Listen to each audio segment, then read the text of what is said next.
Hello everyone, today we're going to do a revision video for poetry for the English Literature AQA exam, and this is for Tissue, one of the Power and Conflict poems. The reason I'm starting with this one is because a lot of people find this one difficult within the context of Power and Conflict, because it's not obviously about a war or something like that, or a very powerful character.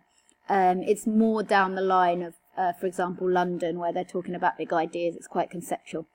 So we need to start by looking at the poet for our context. Darka, she's a poet. She's also an artist and documentary filmmaker. You can integrate that context by talking about when she uses visual images in the poem, because visual images reflect the fact that the other ways that she expresses herself is through visual means. So if there are a lot of visual images or textures in the poem, like the feeling of the paper, you can say she is an artist as well, and this could reflect that skill. She is of Pakistani origin. She grew up in Glasgow, so a lot of her work is to do with culture, geography and identity, and being aware of what identity and what your culture seems to be on the surface, and then if you dig deeper, what it is deep down and what influences you as a person, compared to maybe the very shallow idea of what should influence you as a person. So you can think about, when you look at the poem, those ideas, because that's really the center of the poem, the power of your culture and the power of your identity, as opposed to the power of kind of things, systems that are put onto you, like the name on your passport and things like that. I did see her speak at Poetry Live a couple of years ago, and she said very clearly that this poem is about power rather than conflict. It's not about conflict, it's about power. And we got to remember, we sometimes think that the anthology poems are all about war if they're in Power and Conflict. A lot of them are about power and who has the power and fighting against power and things like that. So if you think about Checking Out My History, if you think about London, if you think about The Prelude, a lot of these poems are not really about war and conflict. They're about, power and what it means to be a human. So those are the kind of poems that would compare well. It's a modern poem. So again, in terms of context, you can think about things in the news. So anything about how important paper is to society, any important documents, any new laws, those kind of things, any new borders decided by wars, peace treaties, contracts, those kind of things. If you can integrate that into your answer, that is a good piece of conflict. For conflict of reception, the reader's context of reception, the reader's perspective. So here's the poem. If you pause the video, I'll read it through, but you could also use your anthology alongside. Tissue. Paper that lets the light shine through. This is what could alter things. Paper thinned by age or touching. The kind you find in well-used books. The back of the Quran, where a hand has written in the names and histories. Who was born to whom. The height and weight. And who died where and how. On which sepia date. Pages smoothed and stroked and turned, transparent with attention.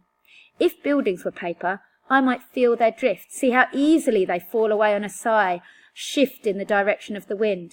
Maps too. The sun shines through their borderlines, the marks that rivers make, roads, rail tracks, mountain folds, fine slips from grocery shops that say how much was sold and what was paid by credit card might fly our lives like paper kites. The architect could use all this, place layer over layer, luminous script over numbers over line, and never wish to build again with brick or block. But let the daylight break through the capitals and monoliths, through the shapes that pride can make. Find a way to trace a grand design with living tissue. Raise a structure never meant to last, of paper smoothed and stroked and thinned to be transparent, turned into your skin. So you can see there, one of the first things about structure here is there is a huge amount of enjambment, and the idea of reading on, and the idea of something going on and on. And she is talking about culture and ideas going on, and she's talking about flexibility. And so that enjambment backs that up. So, there's a little piece of structure that you can mention. And you've got these ideas about, it always tells a story. She talks about the idea of paper, Then she talks about a family book. So there's a Quran with like family members and their birthdays and things written going way, way back through the generations. And then here, this is like an analogy. So you could talk about an analogy, saying, well, if buildings were paper, she thinks about how if they were paper, they would just float away. You know, the idea that buildings aren't permanent. And that if you think about maps if are paper, but borders and things that we think of as being in the real world are actually exist only on maps. They're not natural things, borders. And so she's talking about the difference between what we think is real and what we've actually just written down on paper.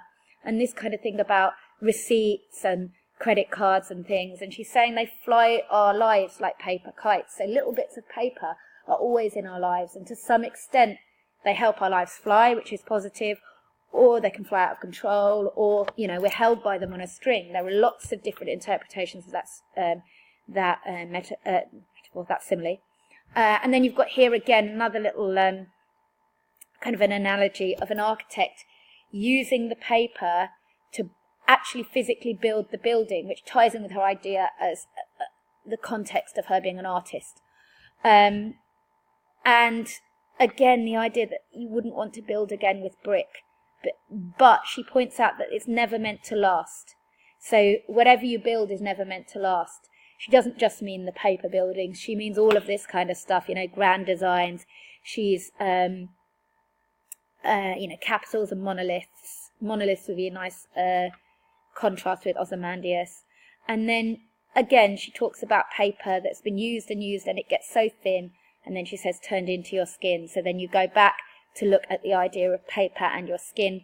And this is slightly cyclical because skin, you can get skin tissue, you can get tissue paper, but you can also get skin tissue, which is a medical term. So the idea that all of these things add together to make you.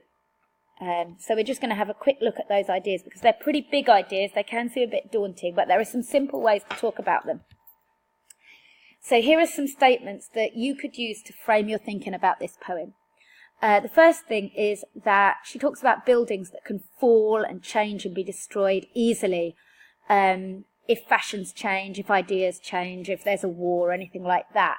We tend to think the buildings are permanent, but they're not. I mean, you look around, if buildings were permanent, London would be full of buildings from 800 years ago. There are very few of them. Great Fire of London, the Blitz and things like that. Buildings do get knocked down or they get destroyed.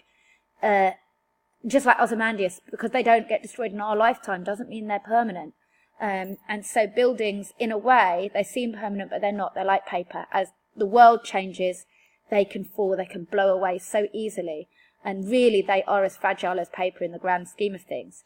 The idea that paper can have a bad side. So you can preserve these beautiful memories with paper, like family memories, but like the grocery slips, like the borders on the maps, they can control our lives. They can control our lives too much. So this apparently weak thing, paper, it can control your life. Paper can be used to record your ideas and your beliefs. So you've got the reference to the Quran in there. You've got the idea of the family and their important family details. And you've got the idea of maps, so the idea that your culture is marked out. When you look at a map, you can usually point out where you come from. So that the paper is a physical record, something you can hold that reflects something that you can't hold in your heart. And that ties into this, that we should handle our ideas and beliefs with care. So you'll notice she talks about the crumpling and destruction when she's talking about things like buildings and displays of wealth. When she's talking about the family Quran, she's very, very respectful. When she talks about the idea of loved paper getting thinner with handling and turning into your skin, she's respectful. So you've got these two ideas, the idea of money and external stuff being recorded on paper, and she said, well, that can blow away. But then what really matters, so families, beliefs, cultures, that is treated with reverence. So there's two ways that you can handle paper. And this idea of maps and our identity in terms of strictly where a map says our places as being temporary, and to look past that, look past the borders and look past the restrictions that are placed by using paper. So, you know, there's a border on a map and that is just a line on a piece of paper, and she's almost saying Don't let that line rule you, because these things can be blown away in the wind overnight. So here's some more messages. Paper is significant. It's important. It can be used for good, but it also has the power to control our lives. People are living tissue. So not just because of their physical tissue, but also because of their memory and heritage. And just because something is ethereal, so ethereal is a piece of vocabulary meaning thin, delicate and spiritual, it doesn't make it weak. Over time, it can overcome more obvious power. So remember, she's an artist, so she might be talking about the power of culture and art. And again, I keep coming back to Ozymandias as a possible comparison, because, of course, the sculpture's sneer and what it wanted to say about that king lasts longer than what he wanted to say with his statue. And here you've got this idea that, you know, this delicate spiritual side to paper and to people's thoughts and ideas lasts longer than monoliths and grand capitals. So we've got a little bit of annotation here. So these are some good quotes. You've got the alliteration here, place layer over layer, luminous. So you've got this idea of building and building these huge buildings out of paper. And the reason she's linking buildings with paper is this idea that we think they last forever, but they don't. Yeah. But then there's this other idea that you should always let your light through. Yeah. You can't build these things that oppress people, that keeps them in the dark. You've got to let the light through. And the light obviously symbolizes things like hope and freedom. You've got this idea of when we do want to create a grand design, don't think about making these fancy buildings. Think about creating our grand design with living tissue. That means ourselves, our deeds, our thoughts. And she's got a little bit of criticism about pride here, which could easily tie in, again, with Ozymandias, perhaps with My Last Duchess, this idea of owning things because you're proud of them and being criticised for that. And saying, rather than being proud of things, be proud of your living tissue, yourself as a person. And again, just to show you the vocabulary here, you can see connective tissue, nervous tissue, epithelial tissue. Yeah, tissue is part of your body. And tissue is also paper. So there's that wordplay there. And this is one of the most important quotes. Please learn it. Build a grand design with living tissue. Basically sums it up. Your intention as a person, she is suggesting, is that your grand legacy should be your living tissue. It shouldn't just be things you make and things you write down and money and that kind of paper stuff. It should be what you do as a person, and that will last longer than just having these grand ideas in a very materialistic way. So here's another nice bit of quote. Raise a structure never meant to last, of paper smooth and stroked and thin to be transparent, turned into your skin. So she's giving an instruction here. It's an imperative. Raise that structure, build up who you are. And again, this idea of stroked, smooth and stroked, the sibilance, that what's really, really valuable is the respect. And, you know, if you do use paper, it should be to record your family. It should be used to record your beliefs. So in terms of comparison, look at these. What poems do these remind you of? And she's saying, no, forget about these. And what really lasts are ideas. So these are the kind of people who built with themselves, built with their souls. You've got people's beliefs. And that's what she's saying is our heritage. That element of paper, so all of these things are written down. These are some ideas. These are some morals that are written down. They're more important than using your paper in the form of money, in the form of contracts, in the form of maps, because you're dominating. That's a bad use of paper. The good use is the spirituality and to record who you truly are. That's just a summary, and I hope it's a nice way in. I'm not going to do a boring annotation because you can just Google annotated poem and find lots and lots of word and language methods.